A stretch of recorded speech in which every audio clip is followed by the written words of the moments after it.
18:32 minutos y vamos a hablar justamente de lo que está sucediendo en Medio Oriente. La renombrada seguridad e inteligencia israelíes quedaron en entredicho luego del ataque sin precedentes que lanzó Hamás en contra de Israel. Para analizar qué falló en este caso, queremos conversar con Jorge Gatica, académico de la Academia Nacional de Estudios Políticos y Estratégicos. ¿Cómo está, Jorge? Muy buenas tardes. Buenas tardes, Felipe. ¿Cómo está? Saludarlo. Muchas gracias por la invitación. No, pues gracias a usted por recibirnos en esta jornada de día lunes, feriado, y para analizar justamente esto que señalábamos, esta inteligencia, esta seguridad que tiene Israel, que es sin duda una de las más avanzadas del mundo, y pese a ello, Jorge, pudo ingresar Hamás a traspasar la Franja de Gaza, ingresar a territorio israelí, a pesar de todo ello, a pesar incluso de tener el control por aire, por mar, por tierra de la Franja de Gaza. ¿Cómo se explica todo esto? ¿Cómo se entiende que Hamás haya podido ingresar a este territorio a pesar de tener estas condiciones Israel? Bueno, lo primero que tenemos que tener claro cuando hacemos este tipo de análisis es que nosotros estamos observando esto desde mucha distancia y fundamentalmente basado en lo que indica la prensa internacional y algunos residentes y otras fuentes que no son fuentes primarias. Por lo tanto, lo que nosotros hacemos es un poquito de especulación en el muy buen sentido de la palabra. En consecuencia, lo que estamos viendo ahora, evidentemente, obedece a lo que somos capaces de observar. Hecha esa prevención, hay bastantes posibilidades, hay bastantes fallas plausibles. Una de ellas, que ha circulado bastante, pudiese ser una poca capacidad para procesar tanta información. O sea, el sistema de inteligencia israelita pudiese estar saturado. Hoy día leía a un analista británico que hacía una analogía muy interesante. O sea, ya no se trata de buscar la aguja en el pajar, sino dentro de todas las agujas, cuál es la correcta. Esa es una muy plausible explicación. Por otro lado, también pudiese ser que ha habido un uso abusivo de tecnología y poca eficiencia en el análisis. Muchas veces apostamos mucho a la tecnología y no nos damos cuenta, nos olvidamos que todo termina en una capacidad de análisis que tiene el ser humano y que es irreemplazable hasta ahora. La inteligencia artificial no ha sido capaz de solucionar problemas de razonamiento que solamente lo puede alcanzar el ser humano. Por tanto, a veces también apostamos demasiado a la tecnología, al avance tecnológico y nos olvidamos de generar una buena capacidad de análisis conclusiva de parte de las personas. Otra tesis que se maneja es que esta atención permanente ha logrado una suerte de acostumbramiento a las señales. Por lo tanto, todas estas evidencias de alguna manera dejan de tener sentido y se produce el cuento del lobo. Entonces, cuando ocurren hechos que pudiesen ser indicativos reales de que hay una anomalía, finalmente no se cree. Hay otra teoría que da vuelta que también es bastante interesante y que habla del debilitamiento del sistema de inteligencia israelita y también de la Fuerza de Defensa en general por incapacidad para retener al personal de mayor valor, básicamente por ser imposible retener dada la competencia que existe desde el mundo privado. Ahí hay una crítica política interesante, pero que también está dando vuelta. Ahí hay algunas, insisto, posibilidades que pudiesen explicar esta supuesta falla. ¿Y por qué hablo de supuesta falla? Porque muchas veces se le endosa a la inteligencia este tipo de situaciones. Y a veces la inteligencia ha hecho su trabajo, sin embargo, durante el proceso de toma de decisiones operan otras variables y simplemente se desecha la asesoría de inteligencia y se toma decisiones en función de otros elementos al momento preciso, digamos, de tomar esta decisión. Jorge, pero hasta desde el punto de vista de la tecnología en materia de inteligencia es que se puede analizar esta situación, porque, y se lo pregunto basado en lo mismo que le planteaba al comienzo, porque ya no es, a ver, si lo llevamos a una situación de similares características que haya ocurrido en este mismo sector, en esta misma zona del mundo, lo tendríamos que llevar a 50 años atrás, en una misma fecha y donde también se produjo una invasión de esta situación o de estas mismas características. Pero la tecnología de 50 años atrás no es la misma de ahora. Y me refiero a lo mismo en materia de tecnología para la inteligencia. Entonces, hasta ni siquiera en eso se puede explicar, ¿o sí? No, evidentemente es esperable que un país que sufrió un ataque de la magnitud que ya conocemos, Yom Kippur, el año 73, haya aprendido esa brutal lección. Por tanto, más llama la atención que 50 años después, en circunstancias con otros actores, por supuesto, pero claro, se produce de alguna manera esta misma falla. Entonces, evidentemente, hay que cuestionarse si habrá fallado la inteligencia o la falla está en otro momento de la toma de decisiones.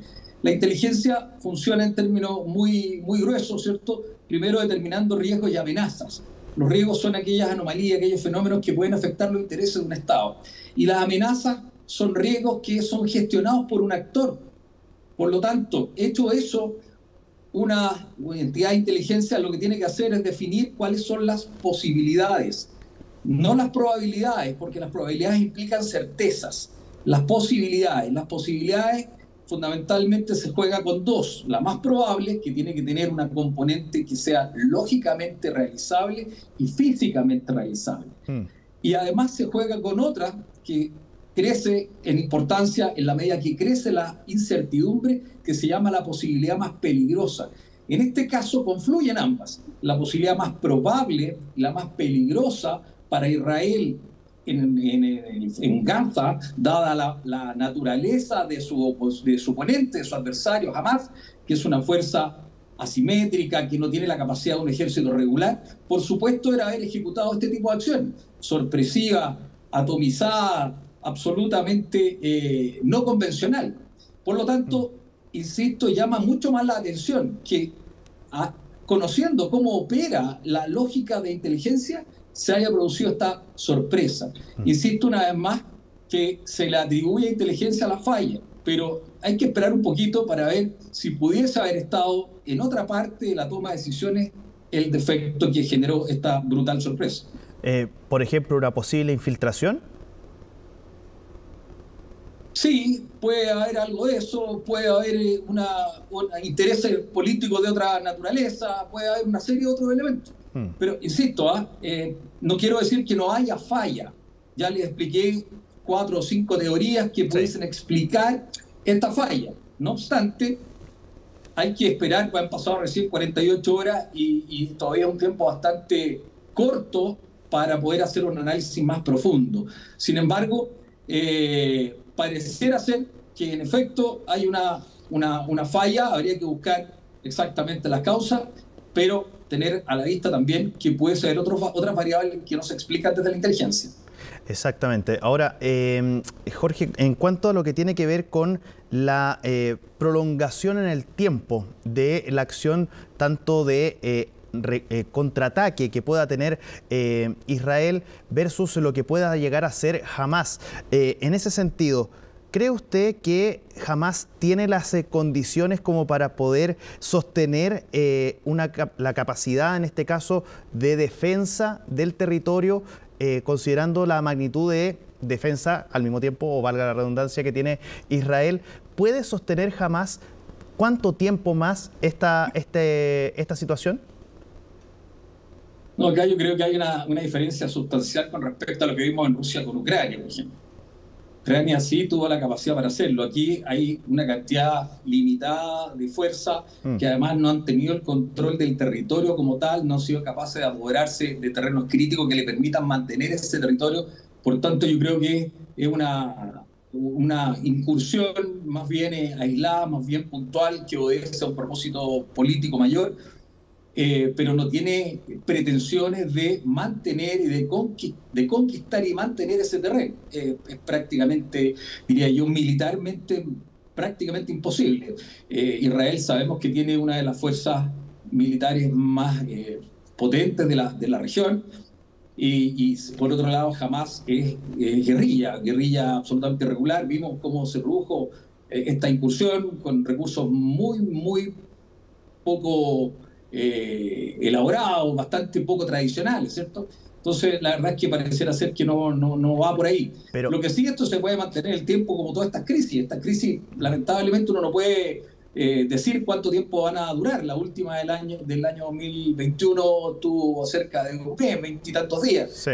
Entonces, así como aparecen, a veces se desactivan, pero otras veces se mantienen en el tiempo, sin dejar de olvidar, ¿cierto? Sin olvidar que es una crisis prácticamente permanente, que tiene y después baja nuevamente, pero nadie puede decir que el Medio Oriente vive en paz en algún momento.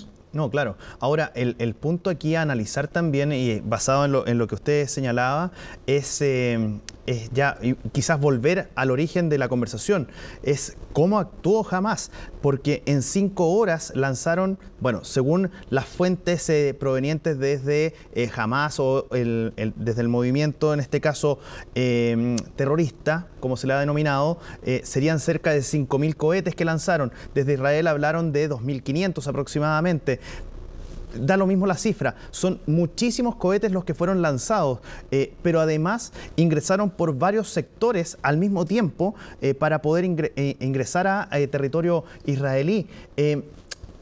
¿Es posible? Es que de verdad genera muchísima especulación y también muchas dudas como el actuar que tuvieron en ese sentido.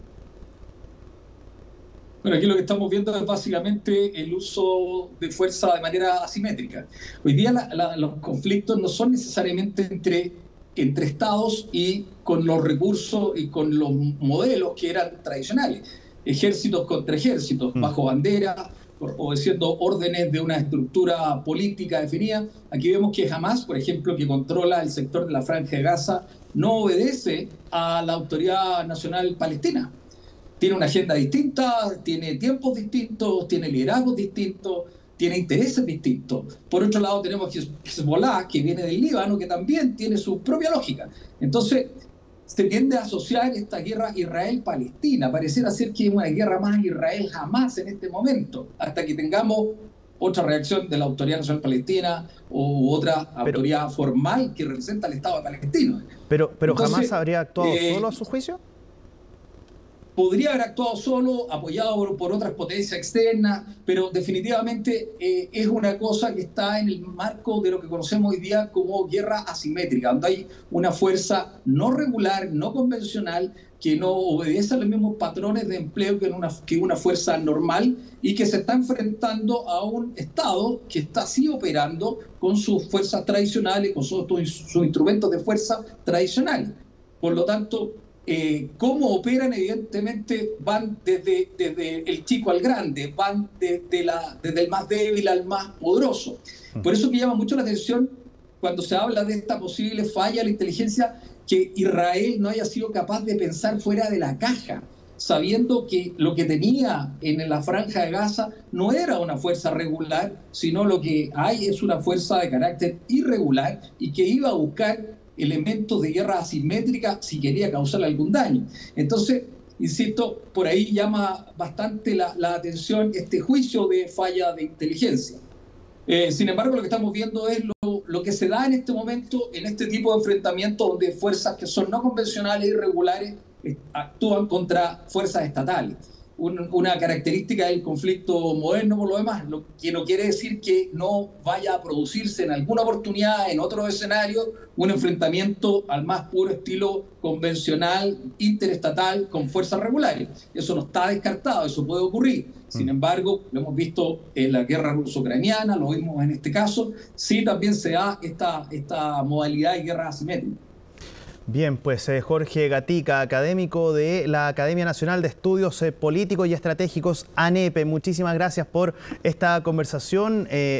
Sin duda, uno de los temas que se va a tomar la agenda ya cuando ya vaya bajando todas estas intensas últimas horas que se han vivido en Medio Oriente. Muchísimas gracias por esta conversación, que esté muy bien. Sin duda. Muchas gracias, Felipe. Chao, chao.